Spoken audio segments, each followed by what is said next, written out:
Hello दोस्तों, स्वागत है आपका हमारे YouTube channel RDX tech and gaming पर। तो यार थंबनेल देखकर आपको पता तो चल ही गया होगा कि आज हम लोग किस बारे में बात करने वाले हैं। तो आइए ज़्यादा टाइम न लेते हुए वीडियो को स्टार्ट करते हैं एक छोटे से इंट्रो के साथ।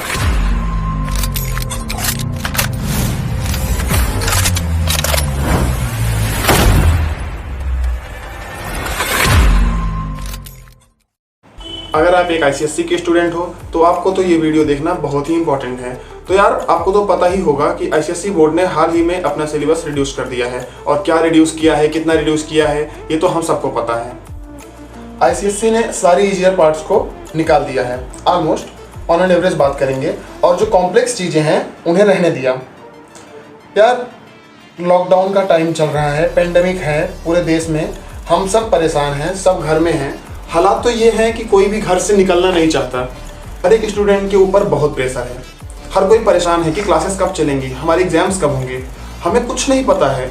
हम सब सोच में पड़े हुए हैं ऐसे टाइम पे। पता है, मैं खुद पर्सनली बात करूंगा तो मेरे खुद की ऑनलाइन क्लासेस अभी 1 महीने पहले स्टार्ट हुए हैं, और आज तक तो हम अपने क्लास देखे ही नहीं है इस पूरे साल में। और ऐसे में अगर आपने सारी ईजियर पार्ट्स को निकाल दिया और सिर्फ कॉम्प्लेक्स चीज़ों को रखा है, तो इन कॉम्प्लेक्स चीज़ों को समझने के लिए हमें एक टीचर चाहिए, हमें एक एक्सप्लेनेशन चाहिए होता है। एक्चुअली हमें एक परफेक्ट एक्सप्लेनेशन चाहिए है। चलिए हम बायो को लेते हैं, हम बायो पढ़ते हैं। यार इसमें बहुत एक्सप्लेनेशन चाहिए होता है, बहुत सारी चीज़ों की ज़रूरत पड़ती है, जीन्स के बारे में, सेल्स के बारे में, हमारी बॉडी के बारे में, इसमें बहुत कुछ एक्सप्लेन करना चाहिए होता है। और चलो अच्छी बात है कि इन सभी चीज़ों को डील करने के लिए आपने ऑनलाइन क्लास को इंट्रोड्यूस किया।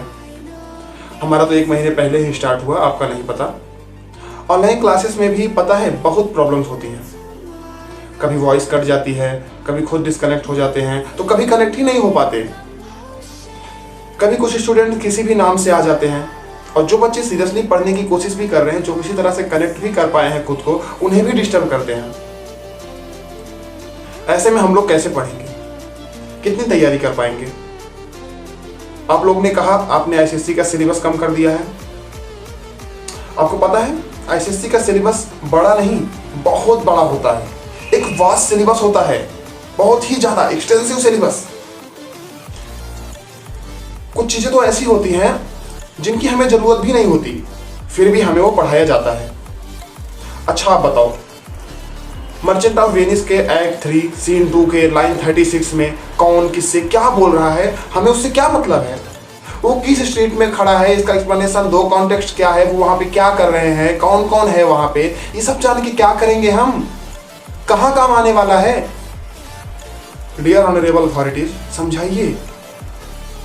फ्यूचर में कौन हमें ये पूछेगा कि मर्चेंट ऑफ वेनिस में आपने एक्ट 3 के सीन 2 के लाइन 36 में क्या चल रहा है? समझाइए ना। मर्चेंट ऑफ वेनिस एक नॉवेल है, उसको आप एक नॉवेल की तरह क्यों नहीं पढ़ाते हैं?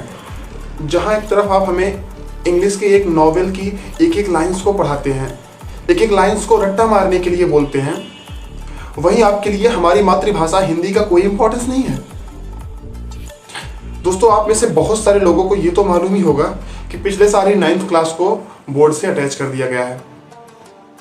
और पता है, हमारा जो 9th का एग्जाम था, टाइम टेबल बोर्ड से प्रोवाइड कराया गया, उसमें हिंदी के एग्जाम की कोई डेट ही नहीं थी। एक्चुअली उसमें हिंदी के एग्जाम का हिंदी का तो उसमें नाम ही नहीं था। क्लास 8 तक तो हमें हिंदी में विलोम और पर्यायवाची पढ़ाया जाता है। 9th में जाकर हमें संज्ञा, सर्वनाम और विशेषण जैसी भी कोई चीज होती है, इस बारे में हमें पता चलता है। ऐसे में क्या सीखेंगे हम केवल रट्टा मारने जाते हैं वहां पे, हमें सिर्फ और सिर्फ रट्टा मरवाया जाता है। अरे आप चलिए इंग्लिश पढ़ाते हैं, ठीक है, हमें काम आएगा, इंग्लिश ऑफिशियल लैंग्वेज है, हम जहाँ जाएंगे हमें रिस्पेक्ट मिलेगी, लेकिन आप हमें हमारी मातृभाषा से क्यों दूर कर रहे हैं? ICSE के 95% स्टूडेंट्स के हिंदी में मार्क्स 50% के बिलो आते हैं। ऐसा क्यों हो रहा है? क्योंकि हमें नहीं इतना फोकस दिया जाता हिंदी पे, हमें हिंदी नहीं पढ़ाया जा रहा है। हिंदी के नाम पे हमारे साथ मजाक किया जा रहा है। 10th में वो हमसे विशेषण और कारक पढ़वाते हैं। इंग्लिश में आप हमें present tense, past tense, future tense, बहुत तरह की चीजें, सब कुछ पढ़ा डालते हैं। क्लास 8th में ही, 7th में ही पढ़ा देते हैं। 9th में तो उसका सिलेबस और भी ज़्यादा बड़ा हो जाता है। हमें नया बहुत कुछ नया सीखने को मिलता है। लेकिन हिंदी में ऐसा क्यों नहीं? क्यों हमें हिंदी में 9th और 10th में विलोम शब्द पर्यायवाची पढ़ाया जा रहा है? क्यों हमें संज्ञा सर्वनाम पढ़ाया जा रहा है 9th और 10th में? क्या ये स्टैंडर्ड रह गया है हिंदी का हमारे देश में? चलो ठीक है, यहां तक भी हमने मान लिया। आइए अब हम आते हैं हिस्ट्री पे। हिस्ट्री पढ़ाते हैं हमें। आप आईसीएससी की कोई सी भी पब्लिकेशन की बुक उठा लीजिए, 8th तक की बुक्स में आपको अपने देश के हिस्ट्री के बारे में पता ही नहीं चलेगा।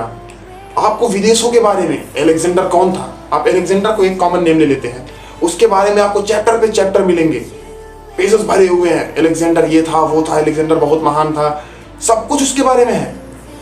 लेकिन जब आप रानी लक्ष्मीबाई को अगर ढूंढना चाहेंगे किसी बुक्स में, तो शायद किसी 1-2 बुक में कहीं 2-4 लाइन उनके बारे में एक्सप्लेनेशन दे दिया गया हो। क्यों ऐसा क्यों कर रहे हो आप? हमें नहीं जानना अलेक्जेंडर कौन था, अलेक्जेंडर कितना महान था, वो क्या करता था। हमें अपने देश का हिस्ट्री जानना है। जब हम अपने देश का हिस्ट्री नहीं जानते तो हम विदेशों के बारे में जान के क्या कर लेंगे? सीरियसली, इससे तो कई गुना अच्छा एनसीईआरटी का सिलेबस है, आप उठाकर देख लीजिए। उनके पास ज्यादा चैप्टर्स नहीं है, लेकिन जो चैप्टर्स हैं उनके पास ना, वो वैल्यूएबल हैं। उनको पढ़ेंगे तो आपको कुछ नॉलेज मिलेगी, आपको कुछ सीखने को मिलेगा, कुछ अलग मिलेगा, आपको अपने देश के बारे में पता चलेगा। हमें 9th में जाके 10th में जाके पता चलता है कि हमारे देश में ब्रिटिशर्स आए थे, हमारे देश में मुगल आए थे, अकबर आए थे। हमें एनसीईआरटी की चीजें 7th क्लास से पढ़ाता है। ऐसा क्यों कर रहे हैं आप? आप लोग सिविक्स पढ़ाते हैं हमें जानना चाहिए, बिल्कुल हमें अपने देश के बारे में जानना चाहिए, हमें अपने संविधान के बारे में सब कुछ जानना चाहिए। चलिए अच्छी बात है, लेकिन आप सिलेबस को इतना वास्ट क्यों कर रहे हैं? हमारी मजबूरी को भी समझिए, हम भी स्टूडेंट्स हैं। आप उसी चीज को छोटे तरीके से, आप सही तरीके से समझा के पढ़ा सकते हैं ना। आप रट्टा पे भरोसा क्यों रखते हैं? कितना पढ़ लेंगे हम रट्टा मार के? चलिए हम लास्ट में बात करते हैं पेपर चेकिंग के बारे में। आपको पता है आईसीएससी में पेपर चेकिंग कैसे होता है? अगर हम टीचर के फेवरेट स्टूडेंट हैं तो हमारी कॉपी तो बहुत ही अच्छे से, बड़े प्यार से चेक की जाएगी। आपने जो लिख दिया वो सब सच है, आपने जो लिखा फिर उसको तो कोई गलत बोल ही नहीं सकता। आप नंबर कैसे भी करके मिल ही जाएंगे। लेकिन अगर आपकी टीचर से कभी भी क्लास में बहस हुई है, टीचर आपसे गुस्सा है, थोड़ी सी भी उसको नाराजगी है आपसे, तब तो फिर आपको खुद भगवान भी नहीं बचा सकते हैं। कुछ भी लिख दो आप, अगर आप 99% डिजर्व करते हो तो भी आपको नहीं मिलेगा। लिख के ले लो आप हमसे ये। आप खुद भी जानते होंगे इस बात को, कई बार आपने फील किया होगा क्लास में। अगर एक बैक बेंचर, कभी उसकी टीचर से बहस हो गई है तो उसको नहीं मिलते वो मार्क्स जो डिजर्व करता है, जितना वो पढ़ता है, जितना वो मेहनत करता है, उसे कभी नहीं मिलता इतना। डियर ऑनरेबल्स, प्लीज मेंटेन कीजिए इसको, कुछ तो करिए हमारे लिए, हमारे ऊपर के बर्डन को कम कीजिए, हम नहीं सह सकते इतना। डियर ऑनरेबल, प्लीज इस चीज को मेंटेन करो, हमारी प्रॉब्लम्स को समझो, हमारे ऊपर के बर्डन कम करो। आप लोग हमें पढ़ा के बड़ा नहीं कर रहे हो, आप हमें मैन्युफैक्चर कर रहे हो। मेरे इतने सारे पॉइंट्स कहने के बाद भी ऐसे बहुत से लोग आएंगे जो मेरी बातों का अपोज करेंगे, लेकिन अंदर ही अंदर आईसीएससी का हर एक बच्चा ये जानता है कि मैंने जो भी बोला है, जो भी कहा है, सब सच कहा है। अगर आप लोगों को मेरी बातें सच्ची लगी और मैं थोड़ा सा भी सच लगा हूं तो प्लीज इस वीडियो को ज्यादा से ज्यादा शेयर करें। ये वीडियो आईसीएससी काउंसिल तक पहुंचना चाहिए, जितने भी हमारे हॉनरेबल पर्सन्स ने बनाया है हमारे आईसीएससी काउंसिल के रूल्स को और इस पूरे सिस्टम को। सर, हम प्रोटेस्ट नहीं, रिक्वेस्ट कर रहे हैं। सर प्लीज, हम पढ़ते हैं, जो रूल्स बनाए जाते हैं हम उन्हें मानते हैं, उन्हें फॉलो करते हैं, उस माहौल, उस सिस्टम में जीते हैं हम फ्लॉस के बारे में पता है हमें। प्लीज हमें मैन्युफैक्चर मत कीजिए, प्लीज रॉट लर्निंग पे फोकस मत कीजिए। जय हिंद।